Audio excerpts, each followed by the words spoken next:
Hello friends, welcome back. இன்னைக்கு நம்ம பார்க்க போகிறது dhuska and aloo chana. It's a Chhattisgarh dish. Very interesting but very tasty also. நம்ம சென்னா தால் அண்ட் தூர் தால் ரெண்டும் சேர்த்து அரை பங்கு, 1/4 பங்கு உளுத்தம்பருப்பு, 1 பங்கு அரிசி. இந்த மெஷர்மெண்ட்ஸ் உங்களுக்கு டிஸ்கிரிப்ஷன் பாக்ஸில் க்ளீனாக கொடுத்துருக்கேன். இப்போ நீங்கள் செக் அவுட் பண்ணிக்கலாம். இப்போ நான் அதை ராத்திரியே நல்லா அலம்பி தண்ணி ஊற்றி ஊற வச்சிடுறேன். அப்போ ஊற வைக்கும் போதே நான் சென்னாவையும் ஊற வச்சுட்டேன். நீங்கள் ஊற வைக்காம காத்தால கூட ப்ரெஷர் குக் பண்ணிக்கலாம். பட் இந்த சென்னாவை நல்லா ஊற வச்சாதான் தோல் ரெடியாக இருக்கு இல்லையா, நான் நைட்டே ஊற வச்சுட்டேன். இப்போ பாருங்கள், ஒரு ஆலு போட்டு நான் ப்ரெஷர் குக் பண்ணிக்கிறேன். இப்போ நான் செய்ய போகிறது, ஊற வச்ச அந்த பருப்புகள் எல்லாம் அரைச்சிக்க போகிறேன். என்னென்ன போட்டிருக்கேன்? சிவப்பு மிளகா, பச்சை மிளகா, இஞ்சி போட்டு நல்லா நைஸாக, கொரகொரப்பே இல்லாமல் கொஞ்சம் பொறுமையாக வழன்னு டெக்ஸ்டர் பார்த்தீங்கன்னா நல்லா தெரியணும். அதை தொட்டு பார்த்தீங்கன்னா நல்லா நைஸாக இருக்கணும். இதுதான் அதுக்கு ஒரு பதம். இப்போ அதை நான் அப்படியே I'm setting it aside for 3 hours. அப்போ தான் ஃபர்மெண்ட் ஆகும். இப்போ நம்ம இந்த சென்னாக்கு உண்டானது பார்த்துக்கலாம். இந்த மசாலா சாமான்லாம் வச்சுருக்கேன். ஆலுவையும் இந்த சென்னாவையும் வேக வச்சுட்டாச்சு, இஞ்சியும் பச்சை மிளகாயும் இடிச்சுட்டாச்சு, வெங்காயத்தை நறுக்கிண்டாச்சு, ஆலுவை தோல் உரிச்சுட்டாச்சு, தக்காளியை அரைச்சாச்சு. இவ்வளோ ரெடி பண்ணியாச்சு. அடுப்பை போட்டு எண்ணெய் ஊற்றி பிரியாணி இலை போட்டுக்கிறேன். அப்புறமா மிளகு கிள்ளி போட்டிருக்கேன். இதில் வந்து காஷ்மீரி சில்லியும் போட்டிருக்கேன். அடுத்ததாக நான் கொஞ்சம் இதுவும் போடுறேன், சீரகமும் கொஞ்சம் போட்டு நல்லா கொஞ்சம் சொட்டையான பிறகு இப்போ நான் போடுறது வந்து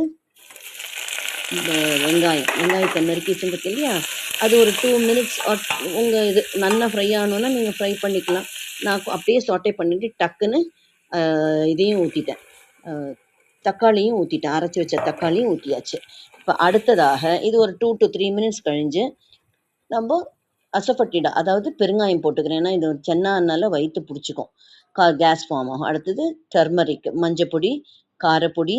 இப்போ ஒவ்வொரு பொடிகளாக போட போகிறேன். அது நான் டிஸ்கிரிப்ஷன்லேயும் கொடுத்துருப்பேன். இப்போ நான் தனியா பொடி போடுறேன். தனியா பொடி அடுத்தது சீரகப்பொடி, சீரகத்தையும் கொஞ்சம் வருத்தம் இருக்கும். இப்போ சீரகப்பொடி கொஞ்சம் போடுறேன். இது கூட சென்னா மசாலான்னு விற்கிறது பார்த்தீங்களா, நான் அதை கொஞ்சம் ஆட் பண்ணிட்டு இருக்கேன். சென்னா சோலை மசாலான்னு விற்கிறாங்கல்ல, அதை நான் போட்டுருக்கேன். வீட்லேயும் நம்ம பண்ணலாம், நான் வாங்கினது தான் போடுறேன். இப்போ இடித்து வச்ச பச்சை மிளகா இஞ்சியை சேர்த்துக்கிறேன். நல்லா சேர்த்து ஒரு 2 to 3 minutes கொதிக்க விட்டுட்டு சால்ட்டு போட்டு ஒரு நல்ல ஒரு 5 to 6 minutes நீங்கள் விடலாம். நல்லா அரோமேட்டிக்காக இருக்கும். நெக்ஸ்ட்டு நான் போட போகிறது இந்த பாயில்டு சென்னாவை அதில் போடுறேன். வேக வச்ச சென்னாவை அதில் போடுறேன்.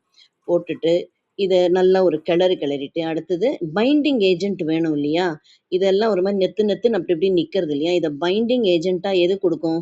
இன்வேரியபிளி அது பொட்டேட்டோ தான். ஸோ அந்த வேக வச்ச ஒரு பொட்டேட்டோவை எடுத்து கையால் நான் கையாலேயே மசிச்சு போட்டுக்கிறேன். நான் ஒன்று தான் போட்டுருக்கேன். பெரிய ஃபேமிலின்னா அது நீங்கள் எவ்வளோ குவான்டிட்டி இந்த இது சென்னா போட்டேன்னா அந்த குவான்டிட்டிக்கு நீங்கள் பொட்டேட்டோ போட்டுக்கலாம். இப்போ பாருங்கள், நல்லா கொதிச்ச பின்ன கரம் மசாலா ஜஸ்ட் 1/4 டீஸ்பூன் போட்டிருக்கேன். இப்போ அதுக்கு நல்ல ஒரு ஃப்ளேவர் கொடுக்கறதுக்கு நான் கொத்தமல்லி நல்லா நறுக்கி போட்டுருக்கேன். ஸோ இது ரெடி ஆகிடுது உங்களுக்கு. இப்போ அடுத்தது இது பார்த்தீங்களா, 3 மணி நேரத்தில் நல்லா ஃபர்மெண்ட் ஆகிருக்கு. அதுக்கு அப்புறம் தான் நான் உப்பு போடுறேன். இப்போது முன்னாடி போட்டு வைக்கல, இப்போ தான் உப்பு ஆட் பண்ணுறேன். அது கூட கொஞ்சம் சீரகம், மஞ்சப்பொடி அண்ட் ஓமம். அவ்வளோ வாசனையாக இருக்கும் ஓமம் போட்டிங்கன்னாக்கா. ஸோ இதை நல்லா பண்ணி எண்ணெயை அடுப்பில் வச்சாச்சு. இப்போ நம்ம ஒரு கரண்டி எடுத்து காஞ்ச பின்ன நல்ல பாயிலிங் டெம்பரேச்சர் இருக்கணும். காஞ்ச பின்ன அப்படி அழகாக எடுத்து ஊற்றும் போது உப்பி உப்பி உப்பி வரும். நல்ல நம்ம பூரி உப்புற மாதிரி உப்பி வரும் பாருங்கள். அது ஒரு 2-3 நீங்கள் பெரிய அகலமான ஒரு தட்டு மாதிரி வச்சா அதுக்கு தகுந்த மாதிரி வரும். நான் வந்து வீட்டில் என்கிட்ட இது இருந்தது, என்ன பன்னீர் இருந்தது, அதையும் போட்டிருக்கேன். பாருங்கள், நான் எண்ணெய் வேண்டாங்கிறவங்க இப்படி தோசையாகவும் வறுத்துக்கலாம். அருமையாக இருந்தது. டேஸ்ட் வித்தியாசமே தெரியல. ட்ரஸ்ட் மீ, நிஜமாவே எண்ணெய் வேண்டாம் கொஞ்சம் கான்ஷியஸாக இருக்கிறவங்க இந்த மாதிரி பண்ணிக்கலாம். தேங்க்ஸ் ஃபார் வாட்சிங். Please try.